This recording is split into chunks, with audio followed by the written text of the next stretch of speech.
Glória a Deus, queridos. Por aqui está o missionário Wagner de Jesus, de São Luís do Maranhão, Brasil, para iniciar a Escola Bíblica 24 horas.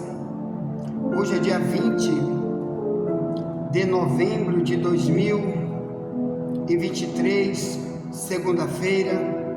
Deus te abençoe, mais um dia que Deus preparou para nós analisarmos as Escrituras e buscarmos o que Ele tem para nós no mais profundo do aprendizado bíblico, para que a gente possa, aplicando as verdades bíblicas em nós, possamos ganhar grandes recompensas que Ele tem para quem anda em sua palavra, busca o seu querer e vive a sua vontade como servo. Bem, queridos, estamos então nessa escola bíblica estudando um trilho de treinamento que está na sua mão, com o tema "O que Deus cobra de mim como servo dele". Já doamos de graça para você aí 2 cópias de Chamex pelo WhatsApp, com mais de 50 itens, com o tema "O que Deus cobra de mim como servo dele", para você tirar cópia, enviar para alguém e também chamar alguém, principalmente o novo convertido e o desigrejado, para estar conosco, para estudar conosco. E então, dentro desses itens, que são mais de 50 itens a serem estudados, nós temos aí a cegueira espiritual do servo de Deus, que estamos estudando esses dias. Então hoje deve ser a 5ª parte que nós vamos estudar sobre a cegueira espiritual do servo de Deus. E hoje quero voltar para Mateus 23:17, para estudarmos por que a cegueira espiritual acontece quando alguém é insensato. Então hoje vamos estudar a palavra insensatez, que vai deixar muitos de fora do reino de Deus, porque aqui na terra a insensatez causa um obstáculo muito grande para a gente entender as questões espirituais. Por isso traz a cegueira espiritual. Então quero ler sobre esse termo dentro da Bíblia. Tantas vezes a palavra fala sobre as consequências da insensatez, que ontem já falamos alguma coisa, mas hoje vamos falar muito mais ainda, apenas sobre essa questão. Quando Deus me chama de uma pessoa, eu sou sensato ou insensato? O que ganho, o que perco com isso? Já que em muitas igrejas nunca se vê falar dessas questões, aqui é o local que Deus escolheu para nós, para falar disto e muito mais, que está dentro do que Deus cobra de mim como servo dele e de você também. Ponto. Então vamos orar para iniciar o trabalho do Senhor, amém? Vamos orar, o Brasil precisa orar, vamos orar.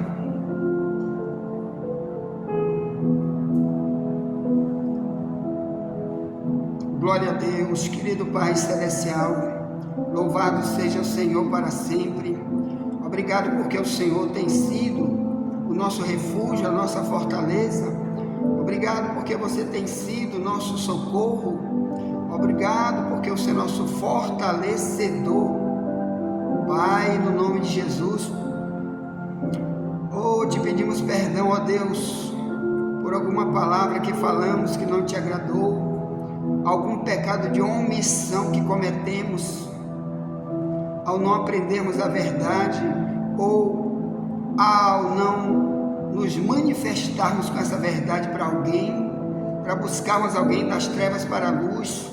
Te pedimos perdão, meu Deus, se estamos faltando com o nosso compromisso de servo, que é para prestar serviço, que é para fazer algo para ti, Senhor, para o teu reino, para exaltar o teu nome. E se não fizermos, Pai, somos omissos, como tu disseste para os fariseus, vocês devem fazer essas coisas sem omitir aquelas. Mateus 23 e 24. Pecado de omissão sobre Israel, pecado de omissão sobre a igreja. Oh Deus, tenha misericórdia. Assim, ó querido Pai, ajuda-nos a ser o que tu queres, a viver o que tu queres. E abençoa grandemente essa grande igreja online, também a família, também esse ministério, o qual tu nos deu aqui para presidir, no bairro da Camboa, em São Luís do Maranhão, onde estamos agora, em frente à televisão difusora, que ontem à noite tivemos um culto bonito aqui, meu Pai, inclusive tratando do tema insensatez. Oh Deus, abençoa cada membro desse ministério, que o tema a placa é Ministério Só Jesus Liberta. Abençoa, meu Deus, que não há outro, meu Pai, no seu Senhor, que possa nos libertar da insensatez, da falta de sabedoria, da cegueira espiritual, oh Deus, e de tudo que o diabo quer que sejamos, para impedir o plano que tu tem para nós. Então tem misericórdia, abençoa também nossa família, o desigrejado, o desviado, incomoda eles, meu Pai, usa cada um de nós para buscá-los, tem misericórdia. Assim, ó querido Deus, nos dá um dia de paz e de vitória. Abençoa o Brasil, libera o Brasil, tira a máscara do Brasil. Obrigado, porque a Argentina já tem um novo presidente, totalmente contra a esquerda, do diabo, do Satanás, do comunismo. Obrigado, Deus, que tu levantaste um líder na Argentina que odeia o comunismo, Deus, para ver se ajuda o Brasil e não a fazer como a Argentina estava cada vez destruindo a Argentina, meu Pai, com o comunismo. E tu tivesse misericórdia também de nós e deles. Colocaste agora uma liderança que é o Milei, que é também chamado de Bolsonaro argentino. Então, meu Deus, obrigado, cobre ele com teu sangue e abençoa, meu Pai, todas as gerações de obreiros que tem o mesmo espírito de odiar aquilo que tu odeia e de amar aquilo que tu amas, e nunca ficar do lado do ímpio. Tem misericórdia. Assim, ó Deus, abençoamos os teus, no teu nome, abençoamos este trabalho no teu nome, e cada coisa que vamos fazer, nos dirige, nos dá sabedoria e sensatez. No nome de Jesus te pedimos e te agradecemos. Cobre com teu sangue a gente, nossa parentela. Fala com eles, chama eles para ti, meu Deus, tem misericórdia. Consagramos para ti nossa parentela, também cada membro dessa congregação enorme que tu nos deste aqui dentro e fora do Brasil, que estamos gravando aqui em áudio e vídeo ao mesmo tempo. E tu abençoa as pessoas que estão pelo YouTube conosco agora também, recebendo essas mensagens, e também pelo Zap. Aleluia. Então, meu Pai, obrigado já por tudo. No nome de Jesus te pedimos, crendo na vitória que é nossa, pelo sangue de Jesus. Amém. Glória a Deus. Pega a tua Bíblia aí, meus irmãos. No livro que escreveu Mateus, nós vamos apenas repetir o que lemos ontem, apenas o verso 17 de Mateus 23, porque nós já lemos ontem muita coisa. Amanhã deveremos continuar a falar sobre a cegueira espiritual do servo de Deus dentro de Mateus 23, amém? Para a gente se analisar, para a gente colocar as verdades bíblicas como régua para nós, amém? Porque Deus precisa de nós aqui na terra para servirmos a Ele com o nosso tudo, inclusive com a nossa sensatez. Mas os servos da época de Cristo, que se denominavam servos, como hoje muitos se denominam servos de Deus, eles estavam num pecado grave aqui. Um dos pecados graves deles chamava-se a insensatez,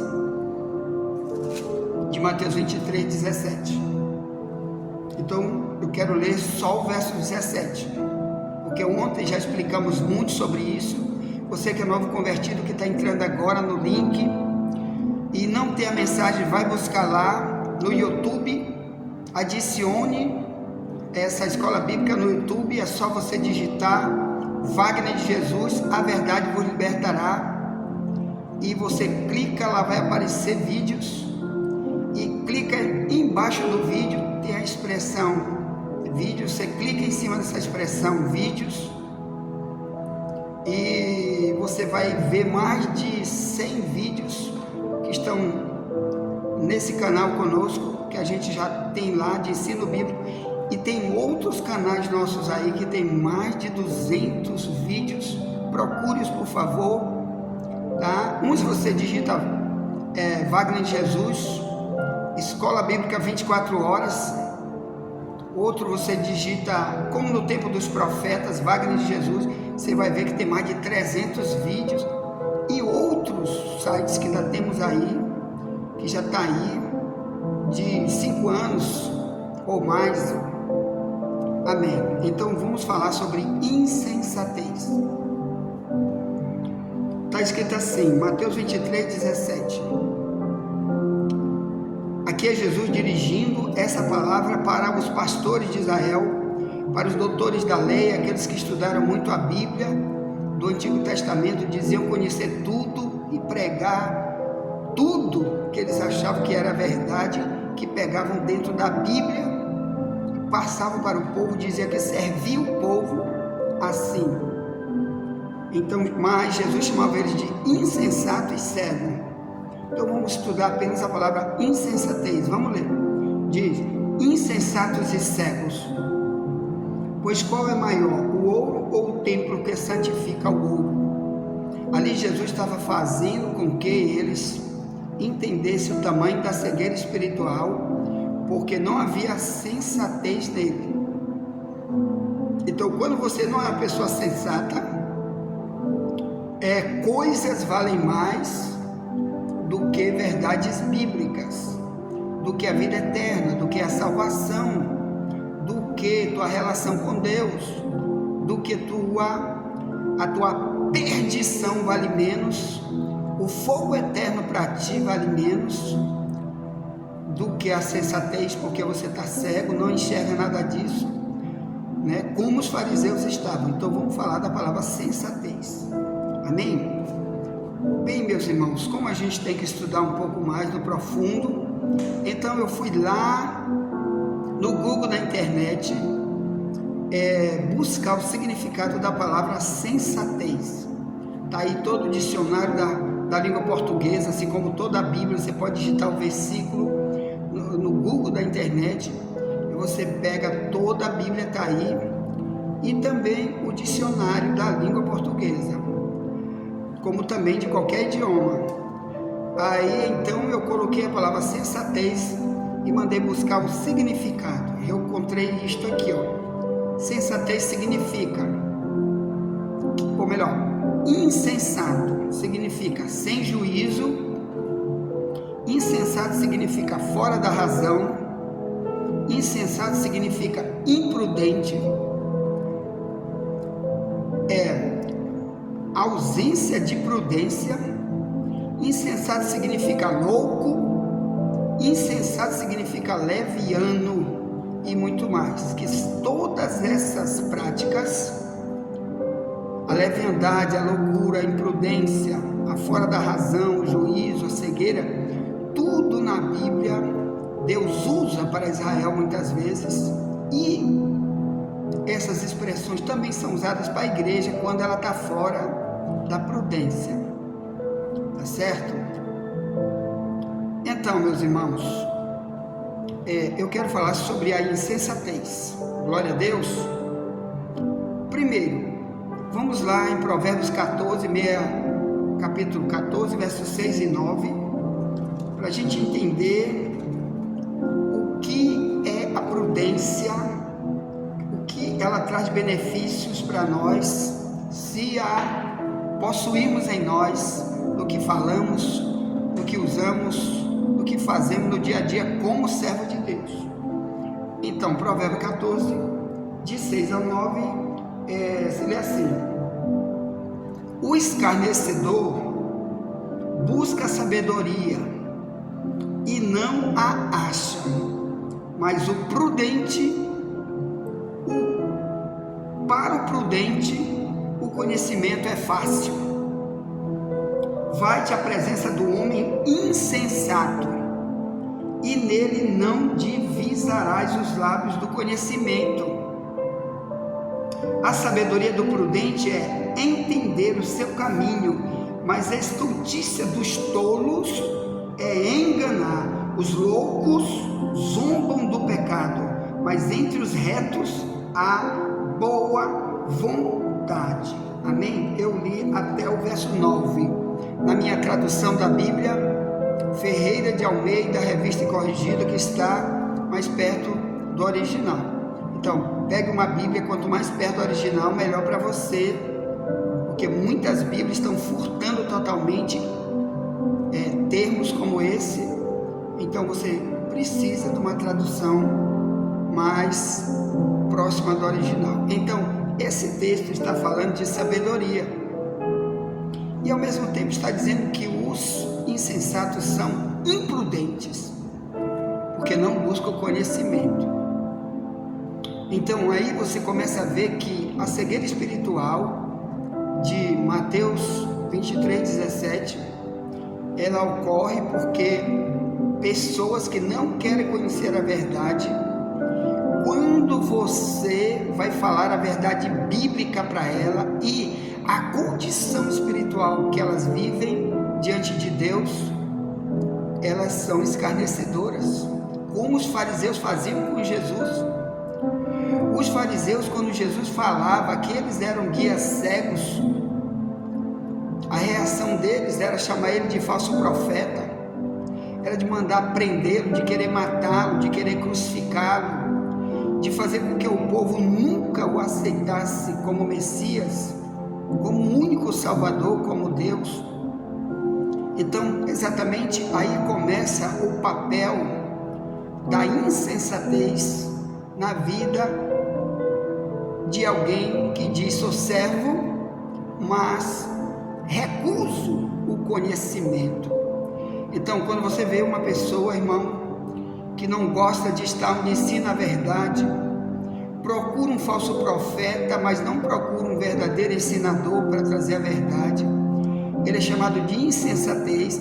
E quando alguém que diz a verdade, ensina a verdade, vai em busca dele, que o próprio Deus está usando para falar para ele, ele escarnece, quer dizer, ele acusa, ele insulta, ele chama de fanático. Como eu, por exemplo, irmão, até nesta igreja, por que ela é pequena?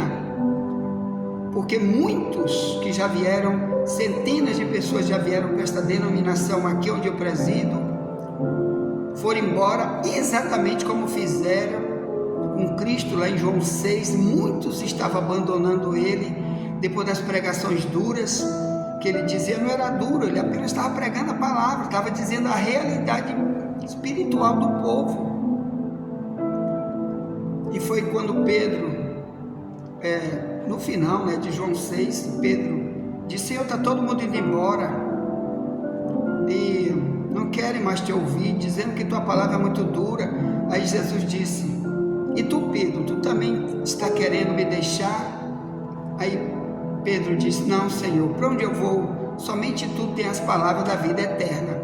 Então a prudência faz a gente querer ouvir, querer estar, mesmo que seja uma palavra que a gente acha dura, sabe que é para o nosso bem. Enquanto que o imprudente, ele escarnece, porque ele detesta o conhecimento, ele acha que aquilo que ele já conheceu, só isso já basta. E às vezes só isso que ele já ouviu, às vezes é uma cegueira espiritual e ele não sabe como estavam os fariseus para Jesus chamar eles de insensatos e cegos. Então eles aprenderam uma relação com Deus na Bíblia muito rasa, muito fora da realidade, e achava que só aquilo que eles viram, como tem muitas religiões hoje, acham que só aquilo que eles já sabem sobre Deus, não buscando a verdade no profundo bíblico, acham que só isso Deus vai me abençoar, vai me levar para o céu, vai me curar, vai me proteger, vai ajudar minha casa, minha parentela e todos aqueles pelos quais eu intercedo. E não é assim, meu irmão. A insensatez é um abismo perigoso. Vamos ver aqui o Provérbio 10, verso 8. Provérbios, irmãos, são conselhos que Deus usou os homens sábios que vieram antes de Cristo para escrever a sabedoria de Deus dentro do livro de Provérbios. O Salomão, por exemplo, escreveu 3.000 provérbios, mas aqui na Bíblia tem outros homens também que escreveram e foram também proverbistas, como tem um provérbio de Agur, que ninguém sabe quem é ele, no capítulo 35 em diante do livro de Provérbios. Então vamos lá, vamos ler então o Provérbio 10, verso 8, que diz assim, o sábio de coração aceita os mandamentos, mas o louco paurador será transtornado. Por que nós estamos falando de sábio de coração? Porque na Bíblia diz, irmão, que a prudência e a sabedoria, elas habitam juntos. A imprudência não tem sabedoria nenhuma. Provérbio 8:12. O próprio Deus diz: eu sou a sabedoria e eu habito com a prudência. Então Deus gostaria de fazer a gente entender que se alguém diz eu tenho prudência, então ele tem sabedoria. O que é a sabedoria? Não é possuir milhões de diplomas disso e daquilo, mas é procurar saber o que Deus já falou na palavra e se encher desse conhecimento de Deus acerca da nossa missão de andar com Deus e viver para Ele, e armazenando esse arsenal de verdades, você poder viver essas verdades, porque já sabe a verdade. Então, quando você vê biblicamente que uma pessoa é sábia, é porque ela armazena tudo que ela já conhece, que Deus já deu para ela, e ela está usando essa sabedoria no seu dia a dia. Então, o imprudente, ele não usa a sabedoria, porque ele não aprendeu nada, não tem conhecimento.